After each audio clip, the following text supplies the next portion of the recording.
খেলার মাঠে হঠাৎ অসুস্থ তামিম ইকবাল। দেশসেরা ওপেনারের হাতে পরানো হয়েছে রিং। শারীরিক অবস্থার উন্নতি।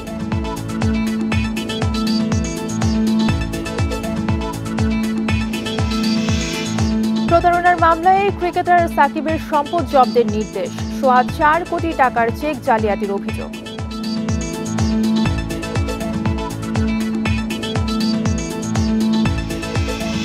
ট্রেনে যাত্রা শুরুর প্রথম দিন নেই ভোগান্তি।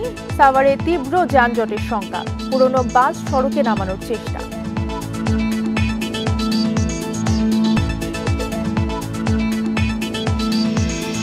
চট্টগ্রামে অবৈধ অস্ত্র কারবারি চক্রে রাজনৈতিক কর্মী, ব্যবসায়ী ও পুলিশ। অভ্যুত্থানের পর লুট হওয়া অস্ত্র বিক্রি।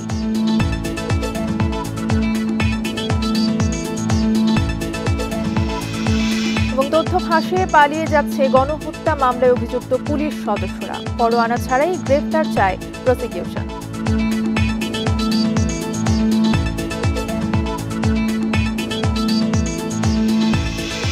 স্বাগত বিরতিহীন সংবাদ দুপুরে, সঙ্গে আছি তাসনিমে জান্নাত অর্থী।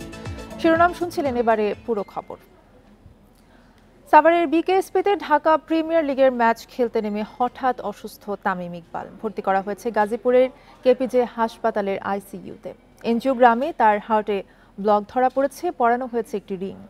শারীরিক অবস্থার কিছুটা উন্নতির কথা জানিয়েছেন চিকিৎসকরা। তামিমের দল মোহামেডানের ম্যানেজার তরিকুল ইসলাম জানান, তাকে ঢাকায় আনার সিদ্ধান্ত হলেও হেলিকপ্টারে নেয়ার মতো অবস্থার উন্নতি না হওয়ায় কেপিজে হাসপাতালেই চিকিৎসা দেওয়া হচ্ছে। বিকেএসপির 3 নম্বর মাঠে মোহামেডানের হয়ে শাইনপুকুরের বিপক্ষে খেলতে নেমেছিলেন তামিম। টসের পর হঠাৎ বুকে ব্যথা অনুভব করায় তামিমকে বিকেএসপিতেই প্রাথমিক চিকিৎসা দেওয়া হয়। অবস্থা ভালো না হওয়ায় নেওয়া হয় হাসপাতালে। তামিমের অসুস্থতার খবর শুনে পরিবারের সদস্য ছাড়াও বিসিবি সভাপতি ও পরিচালকের অনেকেই হাসপাতালে ছুটে যান। এই ঈদে জামা জুতো অ্যাক্সেসরিজের ডিসকাউন্ট।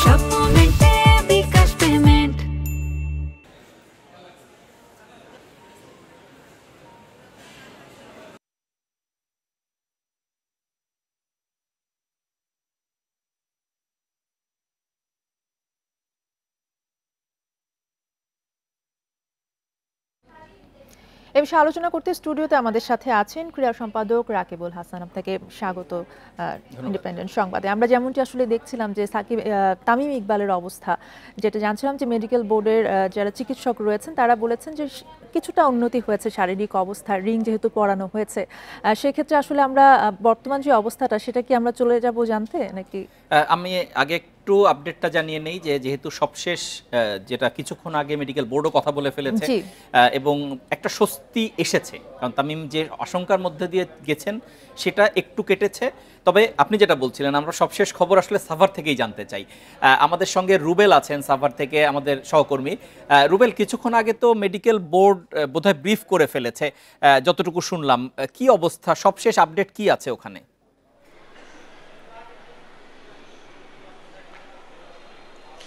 দেখুন, এখন থেকে ঠিক 5 থেকে 7 মিনিট আগে এই কেপিজে ঢাকা হসপিটালের যিনি পরিচালক রয়েছেন ডাক্তার রাজীব, তিনি কিন্তু আনুষ্ঠানিকভাবে তামিম ইকবালের শারীরিক অবস্থা নিয়ে ব্রিফ করে কিন্তু তিনি কিছু তথ্য দিয়েছেন। তিনি বলেছেন তামিমের শুরুর দিকে যে ধরনের ক্রিটিক্যাল অবস্থা ছিলেন বা যে ধরনের আশঙ্কাজনক অবস্থা ছিলেন, তিনি কিন্তু আমাদেরকে প্রাথমিকভাবে এখন জানিয়েছেন তিনি অনেকটাই এখন স্থিতিশীল অবস্থায় রয়েছেন এবং তামিমের যে হার্টে যে শতভাগ একটি ব্লক ধরা পড়েছিল, সেখানে কিন্তু ইতিমধ্যে একটি রিং পরানো হয়েছে এবং সেই রিংটি তিনি আমাদেরকে জানিয়েছেন যে একদম সফলভাবে পরানো সম্ভব হয়েছে। তিনি আশাবাদী যে তামিম খুব দ্রুততম সময়ের মধ্যে এই স্থিতিশীল অবস্থা থেকে রিকভার করবে এবং তিনি সুস্থ হবেন এবং তিনি দেশবাসী সহ সবার কাছে কিন্তু তামিমের শারীরিক অবস্থার জন্য কিন্তু দোয়া প্রার্থনা করেছেন। এবং এর আগে তামিমের যে প্রাথমিক যে চিকিৎসাটা বিকেএসপি হাসপাতাল বা সংশ্লিষ্ট যারা ছিলেন তারা কিন্তু তামিমকে দ্রুততম সময়ের মধ্যে হাসপাতালে আনতে পেরেছিলেন বলে তিনি বলছেন যে তামিমকে এত দ্রুত সময়ের মধ্যে তারা রিং পরিয়ে কিন্তু তারা অনেকটা সফলতার দিকে এগিয়ে যেতে পেরেছেন বলে তিনি কিন্তু জানিয়েছেন। এবং তিনি বলছেন যে তামিমকে এখন পর্যন্ত এখানেই রাখা হচ্ছে, এখানেই তার চিকিৎসা চলবে পরবর্তীতে যদি তামিমের কোনো ধরনের উন্নত চিকিৎসার প্রয়োজন হয় সেক্ষেত্রে কিন্তু মেডিকেল যে বোর্ড রয়েছে এবং তামিমের স্বজন এবং যারা এই যে বিসিবির যে কর্তা ব্যক্তিরা রয়েছে সম্মিলিত সিদ্ধান্তের বিষয়ে কিন্তু তারা পরবর্তী যে সিদ্ধান্তগুলো রয়েছে সেগুলো নেবে। এবং এই যে সংবাদ সম্মেলনটি হয়েছে এখানে কিন্তু ডাক্তার রাজীব তাদের পক্ষ থেকে যে ধরনের তথ্যটি ছিল সেই তথ্যগুলোই কিন্তু গণমাধ্যম কর্মীদের মাধ্যমে কিন্তু দেশবাসীর কাছে তারা জানানোর চেষ্টা করেছে। তারা এই সংবাদ সম্মেলনে তারা কিন্তু কোনো ধরনের প্রশ্ন নেয়নি। তারা বলেছেন পরবর্তীতে যে কোনো ধরনের এই ঘটনার তামিম ইকবালের শারীরিক অবস্থার যে কোনো বিষয়ে তারা কিন্তু নির্দিষ্ট সময় পরে ব্রিফিং করে দেশবাসীর কাছে তারা গণমাধ্যম কর্মীদের মাধ্যমে জানাবেন বলে আমাদেরকে এই ডাক্তার রাজীব, যিনি কেপিজি ঢাকা হাসপাতালের পরিচালক রয়েছে, তিনি আমাদেরকে জানিয়েছেন। আচ্ছা রুবেল, আরেকটা বিষয় একটু জানতে চাই, বিকেএসপিতে যখন শুরু হলো আপনার তো কথা হয়েছিল, একটা কথা হয়েছে তিনি দুবার হার্ট অ্যাটাকের শিকার হয়েছেন, প্রথমে একটা মাইল্ড যেটা ছিল এবং পরে সেটা সিভিয়ার আকার ধারণ করে। তো আপনি এই বিষয়ে কি ওখানকার চিকিৎসক কি বলেছিলেন?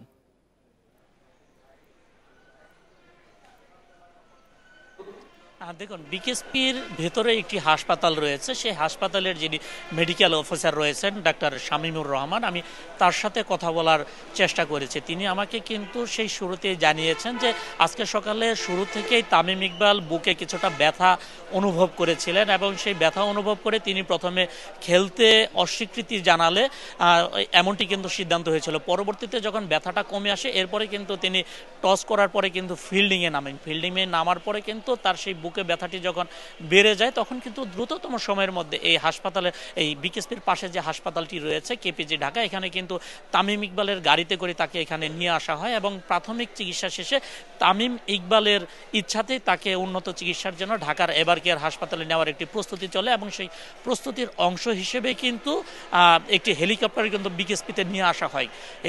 সেই হেলিকপ্টার যোগে তিনি যখন এভার কেয়ার হাসপাতালে যাবেন তারই অংশ হিসেবে এই হাসপাতাল থেকে তাকে যখন বিকেএসপিতে নিয়ে যাওয়া হয় তখন কিন্তু তার শারীরিক অবস্থা অবনতি হয় এবং তিনি কিন্তু জ্ঞান হারিয়ে ফেলেন। তারপরে কিন্তু তাকে 15 থেকে 20 মিনিট বিকেএসপির যে চিকিৎসকরা রয়েছেন এবং এই কেপিজি ঢাকার যে চিকিৎসকরা রয়েছেন তাকে কিন্তু 15 থেকে 20 মিনিট সিপিআর দেওয়ার পরে তার কিন্তু জ্ঞান কিছুটা ফিরে আসে। এরপরেই কিন্তু তার উন্নত চিকিৎসাগুলো চলেছে এবং চিকিৎসকরা আমাদেরকে জানিয়েছেন, তারা কিন্তু বলেছিলেন যে তামিমের সবশেষ যে মেজর যে অ্যাট্রাকটি সেটি করেছিলেন এবং তার একটি ব্লকে শতভাগ তারা ব্লক পেয়েছিলেন। এরপরে কিন্তু তারা সেই তামিমের উন্নত চিকিৎসার জন্য এখানে তারা সিদ্ধান্তে পৌঁছে তারা কিন্তু দ্রুততম সময়ের মধ্যে তামিমের চিকিৎসা শুরু করেন। আপনাকে অসংখ্য ধন্যবাদ আমাদের সঙ্গে যুক্ত হওয়ার জন্য। অর্থে রুবেল যেটা বলছিলেন, হার্টে যে শতভাগ যে ব্লকটা ধরা পড়েছে সেখানে কিন্তু দ্রুততম সময় রিং পরানো ছাড়া কোনো উপায় থাকে না এবং সেটি করা হয়েছে। এখন একটা বিষয় থাকে যে যখন শতভাগ ব্লক থাকে তখন ওই রিংটা অনেক সময় সাকসেসফুল না হওয়ার একটা ঝুঁকি থাকে, যে একেবারে ওটা মানে পারফেক্টলি কাজ করবে কিনা। এখন যেহেতু প্রাথমিকভাবে রিংটা পরানো হয়েছে এবং ডাক্তাররা বলেছেন যে, যেটা রুবেল জানালো যে একটু আগে ব্রিফিং হয়ে গেছে, হাসপাতালের কেপিজেড হাসপাতালের পরিচালক ব্রিফ করেছেন, তিনি বলেছেন এটা সাকসেসফুলি লাগানো হয়েছে এবং এখন তার কিছুটা বিশ্রামের প্রয়োজন। এবং যেটা হতে পারে যে এখন যে চিকিৎসার মধ্যে দিয়ে তামিম ইকবাল যাচ্ছেন ওখানেই চিকিৎসাটা হলো, এরপর তিনি ফিরে এসে হয়তোবা তিনি ডেফিনেটলি দেশের বাইরে যে এটা উন্নত চিকিৎসার দিকে যাবেন। কিন্তু প্রাথমিক যে সময়টা, যেটা বিকেএসপির যে হাসপাতাল এবং এই যে হাসপাতাল উনি এখন ভর্তি আছেন, এই দুই জায়গার তড়িৎ সিদ্ধান্তের কারণেই কিন্তু এই বিষয়টা সার্ভাইভাল হয়ে গেল, তা না হলে কিন্তু অনেক বড় বিপর্যয়ের একটা আশঙ্কা থেকেই যেত। কিন্তু আরেকটা বিষয় একটু বলতে চাই যে যেহেতু আমরা জেনেছি যে চিকিৎসকরাই জানিয়েছে শারীরিক অবস্থার কিছুটা উন্নতি হয়েছে, তাতে কিন্তু স্বস্তি ফিরে এসেছে সবার মাঝে, কিন্তু তারপরেও পরপর খুব অল্প সময়ের ব্যবধানে দুটো হার্ট অ্যাটাক, এটা কিন্তু অনেক আশঙ্কাজনক বলছেন। ডেফিনেটলি, কারণ প্রথম হার্ট অ্যাটাকের পরে তিনি যখন আবার মাঝখানে তিনি কিন্তু সকাল থেকেই ব্যথা অনুভব করছিলেন, রুবেল এই কথাটাই বলছিলেন, তারপর তিনি আবার একটু কমে আসায় টস করতে গেলেন, তারপরে মাঠে যেই মানে অঘটনটা ঘটে গেল, ফলে দ্বিতীয় যখন মানে যেটা ম্যাসিভ হার্ট অ্যাটাক বলা হচ্ছে সেটা তো আমরা বুঝতেই পারছি যে এখন যে আমাদের ক্রোনোলজি যেভাবে জিনিসগুলো এগোলো তাতে আলটিমেটলি এটা একটা বড় বিপর্যয়ের আশঙ্কা ছিল, কিন্তু সেটা থেকে আসলে উত্তরানো গেছে সোজা কথা হচ্ছে। এবং এখন যে অবস্থা সেটা হচ্ছে আশা করা যাচ্ছে যে তামিম ইকবাল যে স্টেবল অবস্থার মধ্যে আছেন এটা যদি এগোতে থাকে হয়তো 1-2 দিন বিশ্রামের পরে তামিম ইকবাল আমাদের মাঝে ফিরে আসবেন এবং তারপরে এই চিকিৎসার পরবর্তী ধাপগুলো তো পরবর্তীতে নির্ধারণ করা হবে যে কিভাবে পুরো বিষয়টাকে সামলানো যায়। জি, আপনাকে অসংখ্য ধন্যবাদ আমাদের সাথে যুক্ত হওয়ার জন্য। প্রায় 4,15,00,000 টাকার চেক ডিসঅনারের অভিযোগে মামলায় ক্রিকেটার সাকিব আল হাসানের সম্পদ জব্দের আদেশ দিয়েছেন আদালত। দুপুরে ঢাকার অতিরিক্ত মেট্রোপলিটন ম্যাজিস্ট্রেট জিয়াউর রহমানের আদালত এই আদেশ দেন। এর আগে সাকিব আল হাসানের সব ব্যাংক হিসাব জব্দ করে Bangladesh financial intelligence unit BFIU। পুঁজিবাজারে কারসাজি এবং আর্থিক অনিয়ম খতিয়ে দেখতে গত বছরের 2 অক্টোবর সাকিব, তার স্ত্রী উম্মে আহমেদ শিশির এবং তাদের ব্যবসায়িক প্রতিষ্ঠানের ব্যাংক হিসাবের তথ্য তলব করে সংস্থাটি। তদন্ত শেষে সরকারের নির্দেশে BFIU তার সব ব্যাংক হিসাব জব্দ করে। দ্বাদশ জাতীয় সংসদ নির্বাচনে মাগুরা 1 আসন থেকে আওয়ামী লীগের হয়ে সংসদ সদস্য নির্বাচিত হন সাকিব আল হাসান। 5 আগস্ট শেখ হাসিনার সরকার পতনের পর আদাবর থানার হত্যা মামলার আসামি করা হয় তাকে।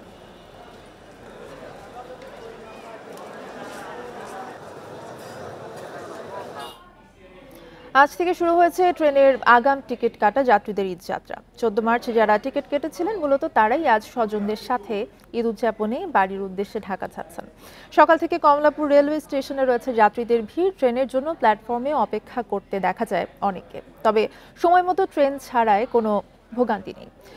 ভিড় স্বাভাবিক থাকায় যাত্রাও স্বস্তিদায়ক বলছে যাত্রীরা। ট্রেনে ঈদ যাত্রা চলবে 31 মার্চ পর্যন্ত। এদিকে রাজধানীর বাস টার্মিনালগুলোতেও দেখা গেছে যাত্রীদের ভিড়। দুর্ভোগ এড়াতে আগে ভাগেই বাড়িতে যাচ্ছেন অনেকে। কর্তৃপক্ষ বলছে বৃহস্পতিবার শেষ কর্মদিবস থেকে মূলত শুরু হবে ঈদ যাত্রা। এদিকে টিকিট কালোবাজারি এবং বাড়তি ভাড়া আদায় রোধে টার্মিনালগুলোতে পর্যবেক্ষণ দল থাকবে বলে জানিয়েছে মন্ত্রণালয়। একটু কষ্টই তো, ছোট বাচ্চা তো কি আর করা, যেতে হয়, আপনজন যেহেতু আছে বাড়িতে যেতে হয়। অনেক ভালো লাগতেছে। আর এত ফাঁকা, আমি অবাক হয়ে গেছি যে এত ফাঁকা জীবনে প্রথম দেখলাম আর কি। এত ফাঁকা কোনো সময় থাকে না। যেহেতু অগ্রিম টিকিট কাটতে হয়, এই কারণেই শেষের দিকে গেলে বেশ ঝক্কি ঝামেলা পোহাতে হয় আর কি। তাই একটু আগে ভাগে টিকিট সংগ্রহ করার তাগিদা থেকেই প্রথম দিনই আমরা পেয়েছি, এটা ভালো লাগছে। পরিবার নিয়ে আগে যাওয়ার কারণ হচ্ছে বাচ্চা, ছোট বাচ্চারা আছে, আর ঈদের একদম শেষ মুহূর্তে গেলে দেখা যাচ্ছে ট্রেনের টিকিট পেতেও সমস্যা হয়। এবারে ঈদ যাত্রায় লাইসেন্সবিহীন চালক ও ফিটনেসবিহীন গাড়ি যাত্রী পরিবহন করতে পারবে না। কেউ নিষেধাজ্ঞা অমান্য করলে প্রয়োজনীয় ব্যবস্থা নেওয়ার হুঁশিয়ারি দিয়েছে সড়ক পরিবহন মালিক সমিতি ও সড়ক পরিবহন শ্রমিক ফেডারেশন। সকালে জাতীয় প্রেস ক্লাবে যৌথ সংবাদ সম্মেলনে হুঁশিয়ারি দেওয়া হয়। এ সময় সংগঠন দুটির পক্ষ থেকে 10 দফা দাবিও তুলে ধরেন নেতারা। বলেন, ঈদে সড়কে চুরি, ডাকাতি, ছিনতাই বেড়ে যায়। আইন শৃঙ্খলা বাহিনীকে যাত্রীদের নিরাপত্তা নিশ্চিতে সতর্ক অবস্থানে থাকার তাগিদ দেন তারা। ঈদের আগের 5 দিন এবং পরের কয়েকদিন টহল জোরদারের দাবি জানান। কোথাও অতিরিক্ত ভাড়া আদায় হলে যাত্রীদের টার্মিনালের হেল্প ডেস্কে জানানোর আহ্বান জানান। ঈদ যাত্রা সংগঠনের নামে কেউ চাঁদাবাজি করলে তাদের বিরুদ্ধে আইনি ব্যবস্থা নেয়ারও আহ্বান জানায় মালিক সমিতি এবং শ্রমিক ফেডারেশন। গন্তব্যে পৌঁছানোর জন্য, নিরাপত্তার সাথে পৌঁছানোর জন্য আমরা 24 ঘন্টা সার্ভিস দিয়ে যাচ্ছি। বিনিয়োগ আমাদের, গাড়ি আমাদের, শ্রমিক আমাদের, নেতৃত্ব আমাদের। আমরা কোনো ফাঁক ফোকরে বেশি টাকা অর্থ নেয় কিনা আমরা দেখছি। ঈদের সাভারের নবীনগর চন্দ্রা মহাসড়কের বাইপাইল থেকে শ্রীপুর পর্যন্ত উত্তরবঙ্গগামী লেনে এলিভেটেড এক্সপ্রেসওয়ে নির্মাণ কাজ চালায় ঈদ যাত্রায় তীব্র যানজটের শঙ্কা তৈরি হয়েছে। নির্মাণ কাজ চলায় সড়কের বিভিন্ন স্থানে মূল সড়ক সরু হয়ে গিয়েছে। এতে যান চলাচল ব্যাহত হচ্ছে।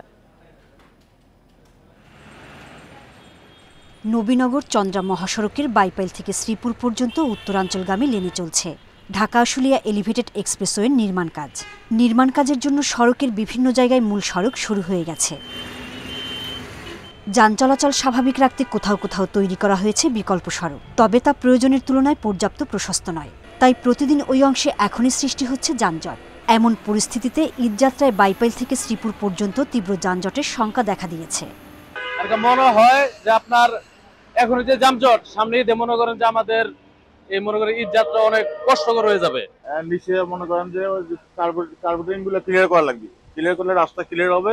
কাছে আমরা চাইবো অন্তত ঈদের 1 সপ্তাহ যেন এই কাজটা বন্ধ রেখে চলাচলের উপযোগী করা হয়। পুলিশ বলছে ঈদযাত্রার স্বস্তিদায়ক করতে যে অংশে যানজটের আশঙ্কা আছে সেখানে অতিরিক্ত ট্রাফিক পুলিশ মোতায়েন থাকবে। এই সার্ভিস রোডটাকে আমরা নিয়ন্ত্রণ করবো আমাদের ট্রাফিক দিয়ে, আর কিছুটা অনুরোধ জানাবো যে ওই সময় যেন ফিডার রোড দিয়ে, অ্যাপ্রোচ রোড দিয়ে মানে আমরা করবো যে ওই রোডগুলো একটু নিয়ন্ত্রণ করে মেইন রোডটা আমরা বেশি চালু রাখবো একটু বেশি করে। সাভারের নবীনগর চন্দ্রা মহাসড়ক ব্যবহার করে চলাচল করে উত্তর ও দক্ষিণাঞ্চলের অন্তত 20 জেলার মানুষ। Independent news. ঈদ যাত্রায় যানবাহনের চাহিদা বেড়ে যায় কয়েক গুণ। পুরনো বাস মেরামত করে নতুন রূপে সাজিয়ে সড়কে নামানোর তোড়জোড় চলছে। ফিটনেসবিহীন এসব গাড়ি সড়কে বিকল হওয়ার মতো ঘটনাও ঘটে। এতে যানজটে ভোগান্তিতে পড়েন ঘরমুখ মানুষ। টাঙ্গাইলের ওয়ার্কশপগুলোতে সকাল থেকে মাঝরাত পর্যন্ত চলছে গাড়ি মেরামতের কাজ। কেউ দুর্ঘটনায় বেঁকে যাওয়া গাড়ি ঝালাই দিচ্ছেন, আবার কেউ কেউ বহু বছরের পুরনো গাড়িতে রং লাগিয়ে নতুন রূপে সাজাচ্ছেন। ঈদে যাত্রীদের দৃষ্টি কাটতে এই আয়োজন। প্রতি বছরই ঈদের 1-1.5 মাস আগে থেকে এমন শত শত গাড়ি আসে গ্যারেজে।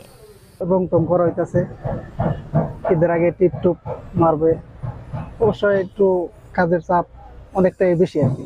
আমরা কাজ করে দেই যে যাতে রাস্তাঘাটে একটা গাড়ি নষ্ট না হয়। পরিবহন চালকরা জানান প্রতি বছরই ঈদের আগে গাড়ি মেরামত সহ রঙের কাজ করান, তাই পুরাতন গাড়ি রঙিন করানো হচ্ছে। রং টং করে বের করে এসেছি ঈদের উপলক্ষে, আর পুরান গাড়িতে আপনার লোকজন একটু কম উঠতে চায়, এই কারণে রং টং করে গাড়িটা আপনার ফ্রেশ করতেছি। ছাল বাকলা উঠানো, এগুলা কিছু কিছু গাড়ির রং করে দিতেছি। ফিটনেসবিহীন গাড়ি যাতে মহাসড়কে যান চলাচলে ব্যাহত করতে না পারে সে বিষয়ে পদক্ষেপ নেওয়ার কথা জানায় পুলিশ। ট্রাফিক যে ব্যবস্থাপনা, সেটার মধ্যে আইনানুগ যে প্রক্রিয়াগুলো আছে, সেই প্রক্রিয়াগুলো আমরা সর্বোচ্চ ব্যবহারের মাধ্যমে এটি যাতে কিভাবে নিরোধ করা যায়, এটা কিভাবে প্রতিরোধ করা যায়, সে ব্যাপারে সর্বোচ্চ তৎপরতা অব্যাহত আছে। ঢাকা টাঙ্গাইল যমুনা সেতু মহাসড়কে প্রতিদিন 18 থেকে 20,000 যানবাহন চলে। যে কোনো উৎসবে এই সংখ্যা বাড়ে প্রায় 3 গুণ। Independent news. এ বিষয়ে আরো জানাতে টাঙ্গাইল থেকে আমাদের সাথে আছেন সহকর্মী মামুনুর রহমান। মামুন, এই ফিটনেসবিহীন গাড়ির কারণে কিন্তু প্রতি বছরই মহাসড়কে যান চলাচল ব্যাহত হয় এবং বিভিন্ন সময় কিন্তু দুর্ঘটনাও ঘটেছে বলে আমরা দেখেছি।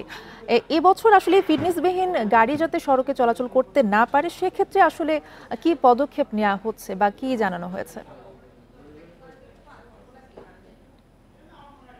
এই ফিটনেসবিহীন যানবাহন যাতে মহাসড়কে না আসে এর জন্য দেখভালের দায়িত্ব কিন্তু বিআরটি এর। তাদের খুব বেশি তৎপরতা আমরা দেখিনি, তবে পুলিশের পক্ষ থেকে আমরা বিভিন্ন সময় তাদের তৎপরতা দেখেছি।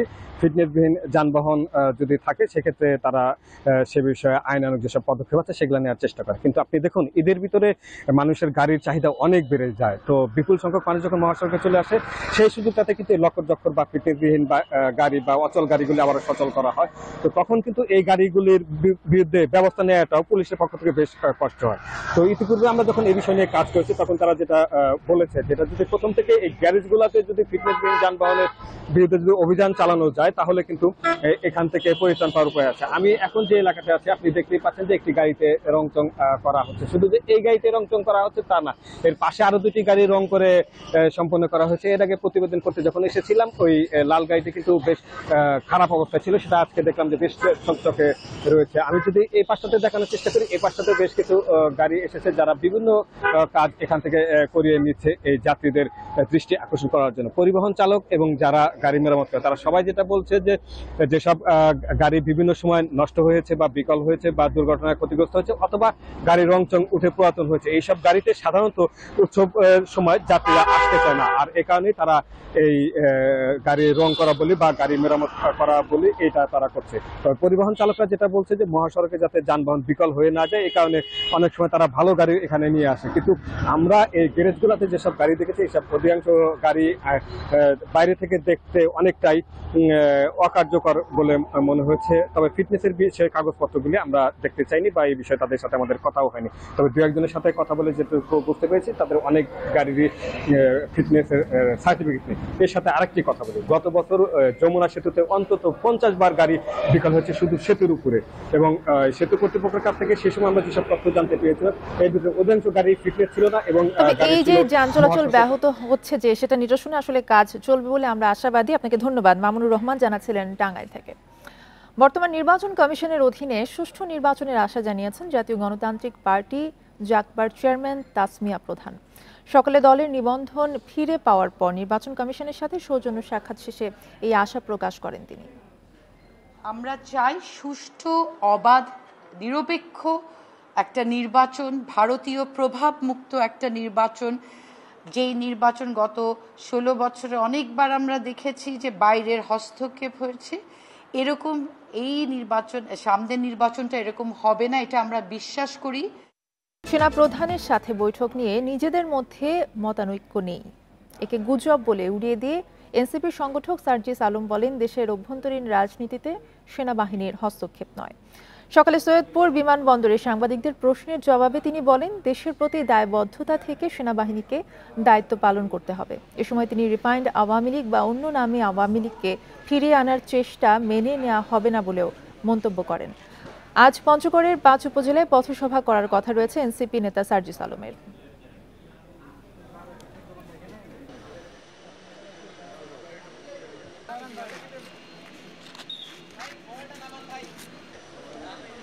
এই বাংলাদেশে আর কেউ যেন আওয়ামী লীগের যে কোনো ভার্সনের গল্প না শোনায়, এক।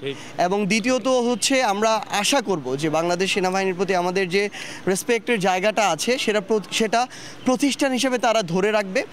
বাংলাদেশের অভ্যন্তরীণ যে রাজনীতি, এই রাজনীতিতে তাদের যে আমরা কখনোই তাদের কোনো হস্তক্ষেপ প্রত্যাশা করব না। চট্টগ্রামে অবৈধ অস্ত্রের কারবারে জড়িত একটি চক্রের সন্ধান পেয়েছে পুলিশ। 10 সদস্যের এই চক্রে আছে রাজনৈতিক কর্মী, ব্যবসায়ী আর পুলিশ সদস্য। তারা মিলেমিশে দেশ বিদেশের অবৈধ অস্ত্র সংগ্রহ এবং বিক্রির পাশাপাশি গত আগস্টে ছাত্র জনতার অভ্যুত্থানের সময় থানা থেকে লুট হওয়া অস্ত্রের কারবারও করছে।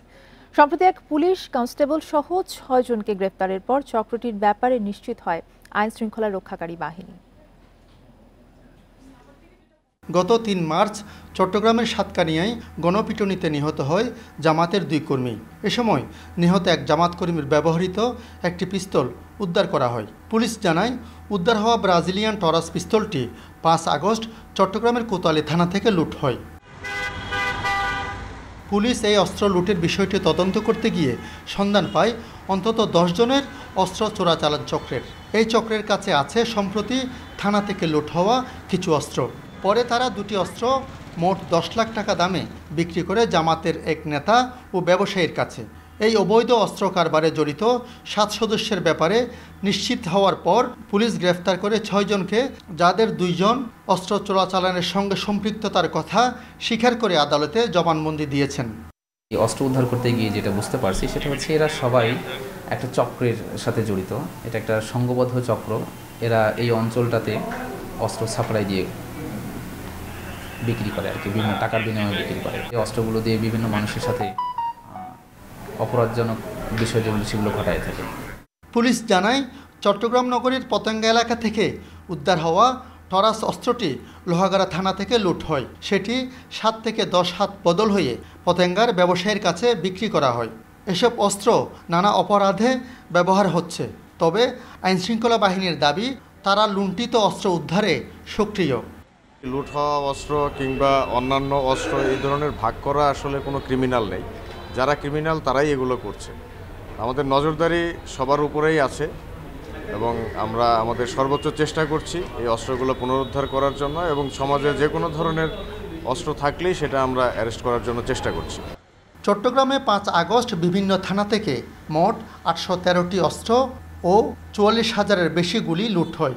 আর প্রায় 8 মাসেরও বেশি সময় পার হলেও উদ্ধার হয়নি 150 শতাধিক অস্ত্র। আলমগীর সবুজ, ইন্ডিপেন্ডেন্ট নিউজ, চট্টগ্রাম। শত চেষ্টার পরেও গোপন থাকছে না গণহত্যা এবং মানবতা বিরোধী অপরাধের মামলায় গ্রেফতারি পরোয়ানার তথ্য। ট্রাইব্যুনাল থেকে পরোয়ানা জারির পরপরই জেনে যাচ্ছেন আসামি পুলিশ কর্মকর্তারা। এভাবে কর্মস্থল ছেড়ে গা ঢাকা দিয়েছেন 15 থেকে 20 পুলিশ কর্মকর্তা, কিন্তু কিছুই করতে পারছে না প্রসিকিউশন। তাই বিকল্প হিসেবে আইন সংশোধন করে পরোয়ানা ছাড়াই গ্রেফতারের ক্ষমতা চায় তারা। রাজধানীর রামপুরায় ছাত্র জনতাকে নির্বিচারে গুলি করে হত্যা ও ভবনের কার্নিশে ঝুলতে থাকা ব্যক্তিকে গুলি করার ঘটনায় এডিসি রাশেদুল ইসলাম, রামপুরার তৎকালীন ওসি মশিউর রহমান ও এসআই তরিকুলের বিরুদ্ধে পরোয়ানা জারি হয় 9 মার্চ দুপুরে। কিন্তু ঘণ্টাখানিকের মধ্যেই তারা গা ঢাকা দেন বরিশাল, রাজশাহী ও চাঁদপুরের কর্মস্থল থেকে। অথচ তথ্য গোপন রাখতে সেদিন আদালতেও তাদের নাম উচ্চারণ করেনি প্রসিকিউটররা। তাহলে কারা এসব তথ্য পাচার করছে?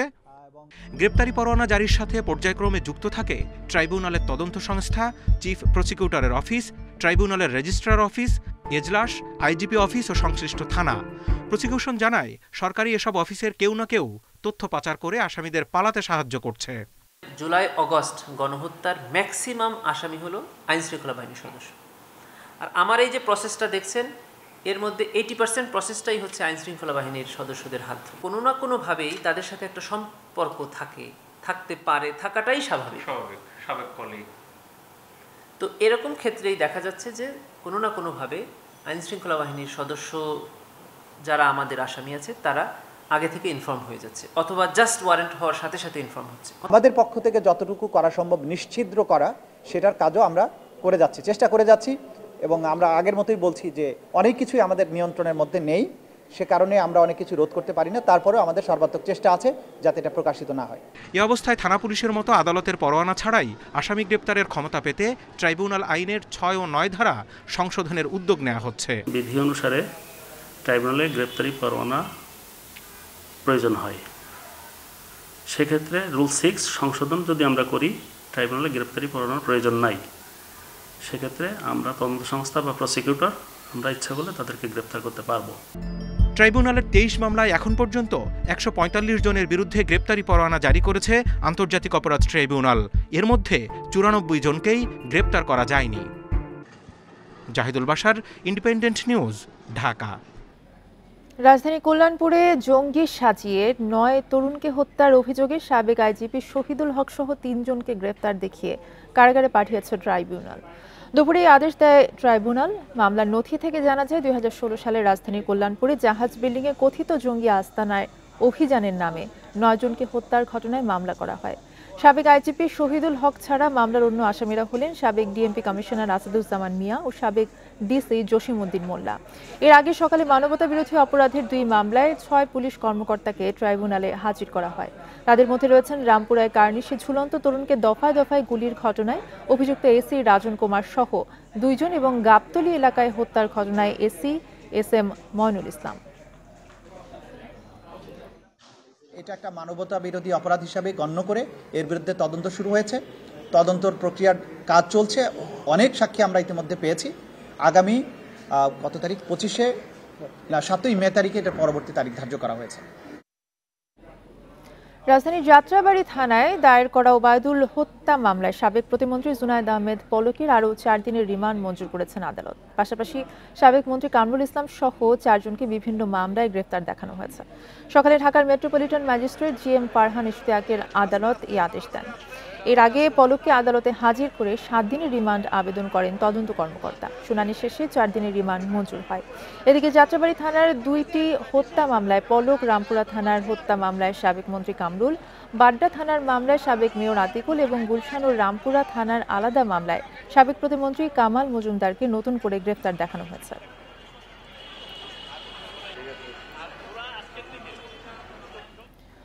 দেশে প্রথমবারের মতো সমুদ্র পথে ফেরি চলাচল শুরু হলো চট্টগ্রাম সন্দ্বীপ রুটে।